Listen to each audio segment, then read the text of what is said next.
Hi guys, welcome to Flex TV. My name is Hope and I'll be answering all of your storage related questions. Today I just got a question from Joshua who wants to know what size are storage unit containers? Today I got a question from Joshua who wants to know what size do storage unit containers come in? So this is a really crucial point for a lot of us. If we want to rent a storage container because we know we're going to need portable storage, like for moving or for very temporary storage, and it's more convenient, maybe we want to store it on site, we want to get a container. So what are actually the sizes of containers in order for us to be able to calculate what we need and the kind of space that we want to rent? So basically, when it comes to portable storage containers, there are some standard sizes, although they do vary from one provider to another, but I'll kind of give you a breakdown in general. So usually a portable storage provider will have between 2 and 3 different container sizes to accommodate different storage needs. Usually the smallest will be around 8 foot long or 7 foot long, and then there'll be a 12 feet or 14 feet, and then there'll be a larger one of 16 feet, sometimes 18.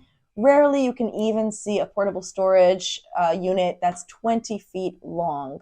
Now, the width and height of all of these containers will be usually between 7 feet or 8 feet, so also take that under consideration. Obviously, when we're storing, we're talking about a 3D space, so up, down, sideways, everything has to be taken under account. Now, even if you've measured all your stuff, you've calculated all your stuff, or you've had someone tell you, yeah, you could get this in this size, it's good for your 2-bedroom home, take into consideration a few things that vary greatly between people. Number one, room sizes could be very, very different from one another. So someone who can store a 4-bedroom in a container doesn't mean that someone else will be able to store a 4-bedroom. Maybe they have more stuff. Maybe their rooms are larger. It's always a better idea to actually measure, count the number of boxes so that you get a better idea altogether of how much space you're going to need. Another thing you're going to want to consider is any future storage needs. It's easier to get a storage unit that's a bit too big and have the ability to fill it up with other stuff you're going to want to put into storage than it is to get something that fits just right. And then as soon as you want to store one more thing, you're out of space and you've got to get a second storage unit or move out of your existing one. And that's an absolute nightmare.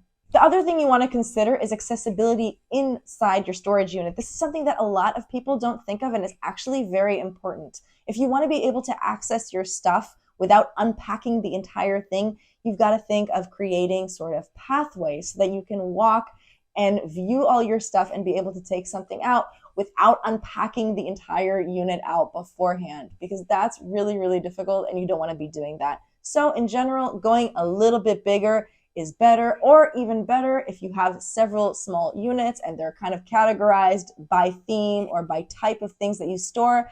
That can be even more convenient, but always consider pathways and your future storage needs. Of course, the best thing to do, and what I always personally recommend, is consulting with a storage expert.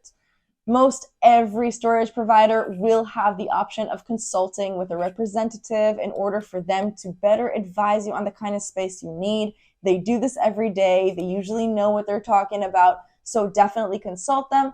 But also, to be on the more safe side, make sure you mention that you do want to consider pathways, you do want to consider access if you know that you're going to need it. Thank you so much for your question, and see you next time.